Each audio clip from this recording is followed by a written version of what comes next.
How do you justify causing so many people distress and hurt? It isn't my responsibility what others find upsetting. If you don't like it, turn it off. The meanest thing I read was, I hope you yourself and I hope you get an eating disorder so you'll look pretty. Simply because some idiot insinuated that something happened because two people went to use the bathroom at the same time. Are you happy yet? There is a dark underworld, sinister side to Facebook that people probably don't realize even exists, that it's there. Today, we're looking at innocent people whose lives were destroyed by internet trolls, and you'll be shocked why these everyday people became targets. We'll start with the lighter cases and end with those that are truly heartbreaking. So my goal this year is to give you guys double the amount of videos without sacrificing quality, and to do that, we gotta keep growing. So it would mean the world to me if you subscribe, and I promise to do my very best to make the best videos of all time for you guys. I'm Visual Venture, you are awesome, and I hope that you guys like my new setup. What do you guys think? Natalia. Imagine getting roasted online, not for something you did, but for something someone else did using your face. That's exactly what happened to Natalia. In 2015, Natalia lived in Russia with her husband. She had a relatively quiet life, but her big mistake was using a social media platform called VK. It's basically the Russian version of Facebook. She posted innocent pictures like dinners with her husband, selfies, everyday stuff. Little did she know a troll was watching her page, and that troll was about to steal her life. This person downloaded hundreds of Natalia's photos. They took those photos and created a Twitter account. They called the account Uma Compton, same face, different name. And Uma Compton was preparing to cause a lot of trouble. The Uma Compton account introduced itself as a Christian mother. Proud Christian mother of 3, suicide survivor, anti-bully advocate. But the things Uma Compton posted were the opposite of Christian. Not long after the account's creation, Uma started posting and quickly garnered attention for a series of outlandish and often vulgar tweets that she would publish. In one tweet, Uma bragged about her skills in the bedroom. Another tweet implied that she was romantically involved with her brother. Remember, this account was using Natalia's real face. People thought the woman behind those controversial tweets was bold enough to show her identity. The account went viral. Screenshots of the tweets went viral. It felt like everyone was talking about Uma Compton. But the troll behind the Uma Compton account didn't stop at tweets. They decided to make music, and things got even worse. The internet troll released full songs under the name Uma Compton. The lyrics were offensive and the quality was terrible. There were even music videos with a cartoon version of Uma, which was actually Natalia's face. Soon, she had fans who started making fan pages of her. To them, Uma Compton was an internet icon. She was famous for being inappropriate. Meanwhile, Natalia was still in Moscow living her normal life. She didn't use Twitter or speak English, so she had no idea that she was the face of Uma Compton. That's probably why the troll chose her in the first place. She seemed like someone who would never find out. But then the troll slipped up and everything came crashing down. In January 2016, the Uma Compton account uploaded a new photo of Natalia. She was pointing at a street sign written in Russian. In the background, there was a phone number. A reporter named Ryan saw the post. Immediately, he realized that something was off. Uma always tweeted that she lived in America, so why was the street sign written in Russian? Ryan looked up the phone number. It led him to Natalia's VK page in Russia. Natalia's page had the exact same photos Uma Compton was using, but it showed a completely different person. Ryan reached out to Natalia and her husband. When he told them about Uma Compton, they were shocked. Ryan knew he had to expose the truth, so he published his findings, and the internet finally saw it. Uma Compton wasn't real. It was just a troll causing mischief with stolen pictures. Twitter banned the Uma Compton account, but by then the damage was permanent. Tweets had already been screenshotted. Songs were downloaded and reposted. And Natalia's face was tied to all that disgusting content. And she could no longer come to America because if she did, she would be recognized as one of the worst people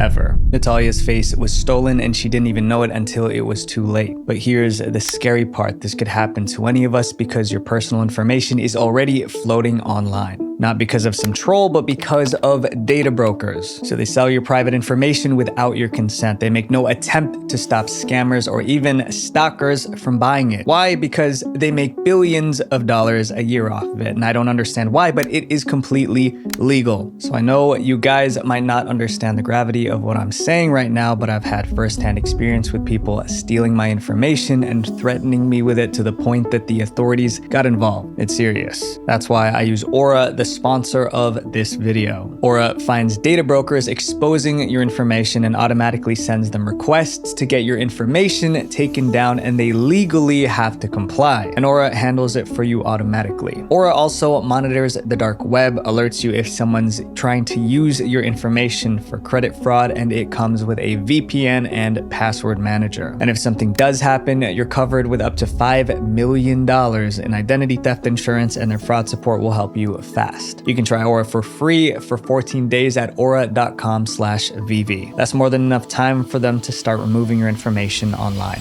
Caitlin Upton.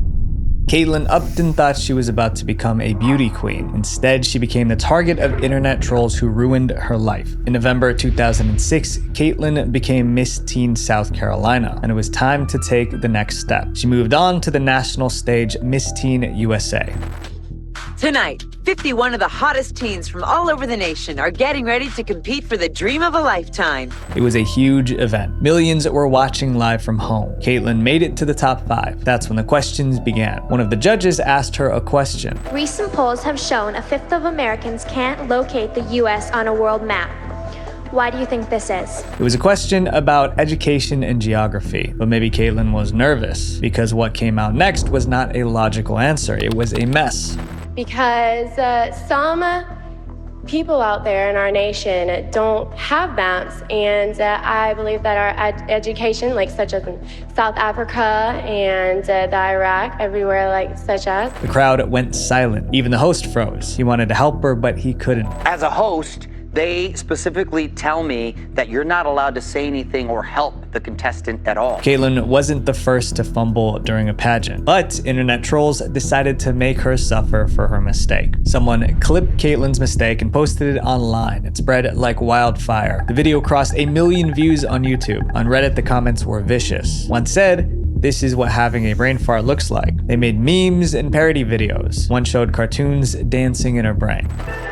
I personally believe that U.S. Americans are unable to do so because... But the online jokes spilled into her real life. One day, Caitlin's family found a strange letter in the mailbox. It contained hateful comments telling Caitlin to go die for your stupidity. At a college party, a group of guys recognized her, and they started mocking her on the spot. Her mental health took a hit. She didn't feel safe in public. Caitlin even lost childhood friends because they were embarrassed to be seen with her. Years passed, the trolling slowly became less and less. And after all these years, Caitlin was finally able to move on with her life. This next case is about a kind gesture that backfired. Nicola Brooks. Nicola Brooks didn't go looking for trouble. She was just a mom sitting on the couch watching TV with her daughter. Then she did one thing that put a target on her back. It started in November 2011. Nicola and her teenage daughter were watching X Factor, the talent show. A contestant named Frankie got kicked off for breaking the rules. Frankie was a controversial figure. He had a wild attitude. He bragged about breaking the law. Some viewers couldn't stand him. So when Frankie was eliminated, the internet celebrated. One headline read, "Frankie's departure from the X Factor means the end of too tight trousers, enormous hair, and some extremely painful singing." But it wasn't just jokes and memes. The comments about Frankie became violent. Some wanted him to get hit by a bus. Others talked about doing disgusting things to him. The harassment was so extreme that Frankie himself spoke out. A few weeks ago, people didn't have a Scooby who I was, and now I'm walking down the street and there's people shouting stuff at me and just trying to give me a hard time. Nicola saw all of it and she was horrified, so she decided to help. She posted a kind message on Facebook. It read, "Keep your friends and your family close, Frankie. The online bullies will move on to someone else soon." That's all she said, but somehow internet trolls didn't like that. They turned on her instead. At first, it was just typical trolling. They just called her names. Then it escalated. They made fake Facebook accounts using Nicola's name and face. But they weren't just impersonating her, they were trying to destroy her. Some fake accounts messaged children. Others posted offensive content, all with Nicola's name and face. I was getting photos made of me. photos made of me that the trolls were posting up. She reported everything to Facebook, but they weren't much help. I was using the report system. I was clicking over and over again, thinking this would stop, something would be done. So she went to the police, but they couldn't help either. Most of the trolling was just online, but after 6 months, it leaked into the real world. On Mother's Day 2012, the internet trolls posted Nicola's home address online. Anyone with bad intentions now knew where to find her. That night, Nicola was anxious. She went to bed with the lights on. For extra security, she placed a knife under her pillow. Not long after, Facebook shut down the accounts impersonating her. But Nicola wasn't satisfied. She wanted to know the real identity of her cyberbullies, so she dragged Facebook to court. Nicola instructed a lawyer and they contacted Facebook to ask for details of those trolling her. It took months of legal pressure, but in the end, Nicola won. Facebook was forced to hand over the names. The paperwork arrived and the name at the top left her speechless. The biggest troll, the one who did the most damage, was a police officer. She forwarded the names to the authorities immediately. 2 men were arrested and later released on bail, but the Crown Prosecution Service has since recommended that no charges be brought against them. Nicola defended someone who was being bullied, and internet trolls tried to destroy her for that. This next case was about someone who was hurt by their own hero, Alexis Carter. It was early 2014. Alexis Carter was a junior in high school getting ready for prom, and she had the perfect dress in mind. She wanted to wear a green jumpsuit just like Rihanna's. The dress was unique because it had sleeves that looked like wings. There was one problem. The designer version was way too expensive. Alexis had 2 options: pick another outfit or find someone to recreate Rihanna's jumpsuit. She chose the second option. Alexis found a local tailor to sew a custom version. It wasn't exact, but it was close enough. On prom night, Alexis showed up in her green jumpsuit. Her classmates loved it. She smiled wide and posed for photos. Later that night, Alexis posted a few photos online. Then she went to bed with a smile, but internet trolls were about to wipe that smile off her face. By morning, Alexis's photos were going viral. Some troll online compared her sleeves to bat wings. Then they gave her a nickname, Prombat. Within hours, hashtag Prombat was trending. Trolls photoshopped her into bat logos and superhero posters. Alexis tried to ignore the memes, but then something happened that absolutely crushed her. On May 9th, 2014, the meme reached Rihanna herself, the same Rihanna whose dress Alexis tried to recreate. Instead of defending her fan, Rihanna reposted the meme. She posted this photo, a side-by-side comparison of her original dress and Alexis. It got over 9,000 retweets and 11,000 likes. It even appeared on TV. Alexis' super low-cut green jumpsuit with wings got a Rihanna emoticon frown, along with a split-screen tweet comparing it to the Wu-Tang Clan's logo. When Alexis saw Rihanna's post, she was heartbroken. Alexis said, "I started crying at first when it went viral. When Rihanna posted that photo, it made it 10 times worse." Later that day, she gathered every Rihanna CD she owned and threw it all in the trash. Eventually, memes slowed down, and people finally stopped bullying Alexis. This next story proves trolls don't need facts, they can just make things up. Norman Kohanowski.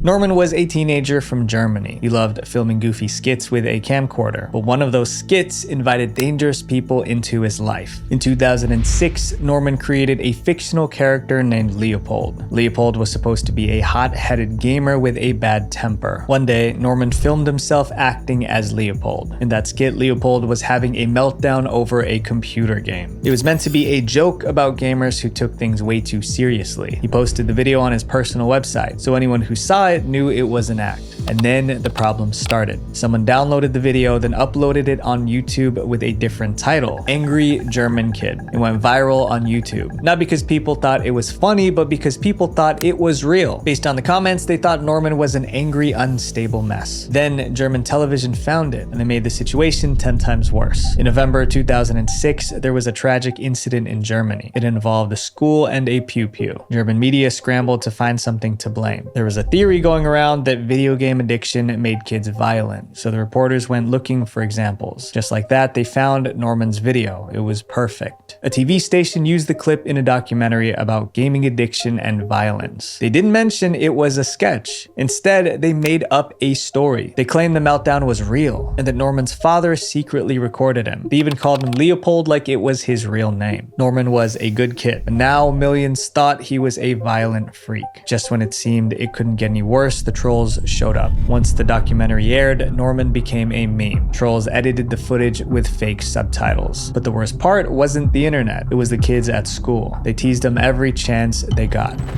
Und die Leute sind einfach durchgedreht und ich habe es dann auch jeden Tag zu spüren bekommen. Jeden Tag habe ich mir das dann angehört, dass die Leute mich kennen, über den ganzen Schulhof brüllen. Norman kept saying it was just a skit, but most people didn't believe him, so he tried a different approach. He dyed his hair and stopped wearing glasses. He hoped strangers wouldn't recognize him, but it didn't work. Norman was harassed everywhere he went. After 3 years of constant bullying, Norman snapped. He got drunk on a school trip and started making disturbing threats. He even threatened to take the lives of those who bullied him. Talking to my classmates.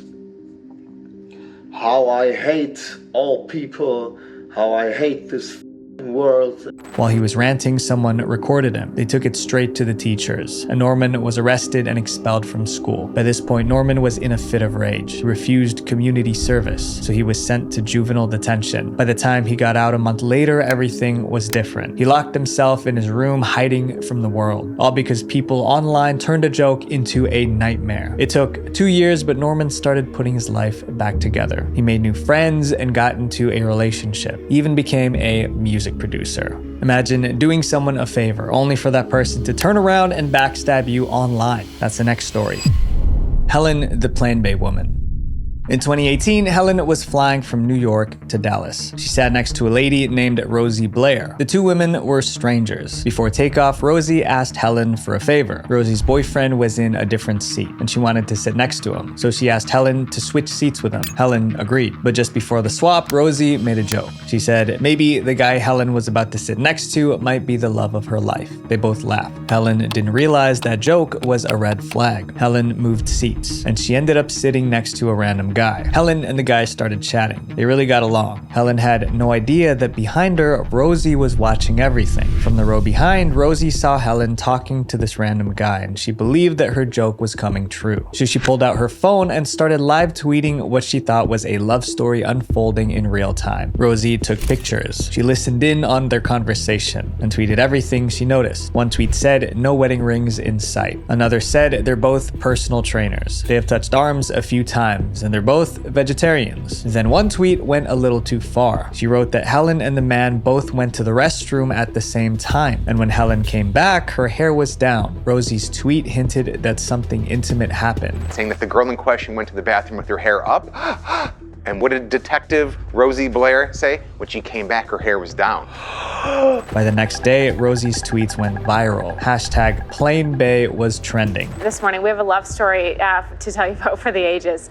If you were on Twitter yesterday, this was everywhere, and it is awesome. If you haven't heard the story of Plain Bay, then you are missing the best plane story ever. It was the best onboard entertainment they could ask for, and they made sure no one on the ground following the budding romance on social media missed any of it. Remember, Rosie secretly took photos of Helen and the random guy, but she blurred their faces. Unfortunately, that didn't matter. Within hours, internet detectives identified Helen. They found her full name, her social media, and started posting it online. That's when the trolls came for her. The bathroom tweet sparked the worst kind of attention. People were convinced Helen had done something inappropriate mid-flight, and the comments were brutal. She was harassed after people found her social media accounts with at least a few comments indicating that she was a skank. Helen was overwhelmed. She deleted all her social media accounts, but the rumors kept spreading. Meanwhile, Rosie, the one whose tweets started the issue, was thriving. She gained followers, brand attention, and media interviews. Eventually, Helen released a statement through her lawyer. It read, "Strangers publicly discussed my private life based on patently false information. I've been doxxed, shamed, insulted, and harassed." Only then did Rosie apologize. But the apology didn't erase the rumors. Years passed since the Plain Bay incident, but Helen's name was still attached to it, all because she did someone a favor.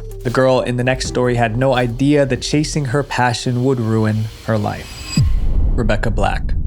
In 2010, Rebecca Black was 13, and she had a dream. Rebecca wanted to be a famous musician, but she wasn't rich. She was raised by a single mom who worked hard to support her. Then, Rebecca heard something that sounded too good to be true. A friend told her about a company called Arc Music Factory. They made music videos for kids who wanted to be famous, but there was a catch. The video would cost $4,000. She begged her mom to pay for the video. Eventually, her mom agreed. Rebecca didn't even have to write a song. Arc gave her two options. One was called Superwoman, the other was Friday. Rebecca chose Friday. They sent me a song called It's Friday, and it was this cute little song of like waking up, going to school, and I was like, yeah, I do that. This is it. She invited her friends to help film the video. The whole thing felt like a school project. On February 10th, 2011, the video went live on YouTube. At first, nothing really happened. It got about 4,000 views in the first month. Safe to say, it was not a hit. Then, a comedian saw the song, and he changed Rebecca's life. Daniel Tosh hosted a show on Comedy Central called Tosh.0, and in March 2011, he featured Rebecca's song on his show. But he wasn't trying to praise Rebecca, he was roasting her. Some artists work forever to get in the spotlight.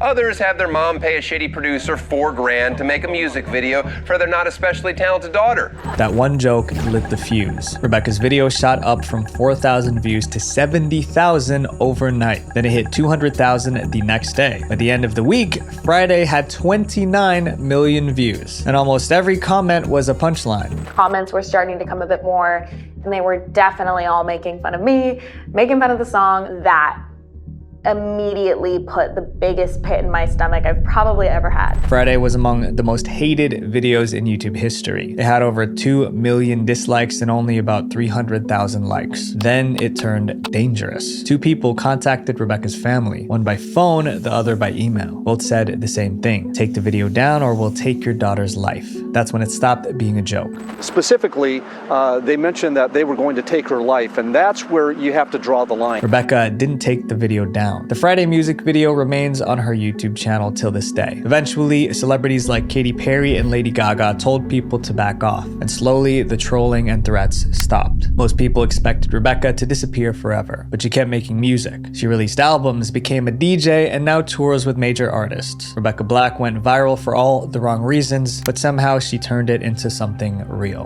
My friends, hurt people, especially online when you can hide behind your screen. But that's exactly when it matters the most. And my question to you is, what kind of person do you want to be when no one's watching? Visual Venture. So what happens when innocent people's lives are destroyed not by internet trolls, but by actual influencers? Make sure you guys watch this video to find out. Also, let me know what you guys think about this new setup. Thank you guys for everything. Peace.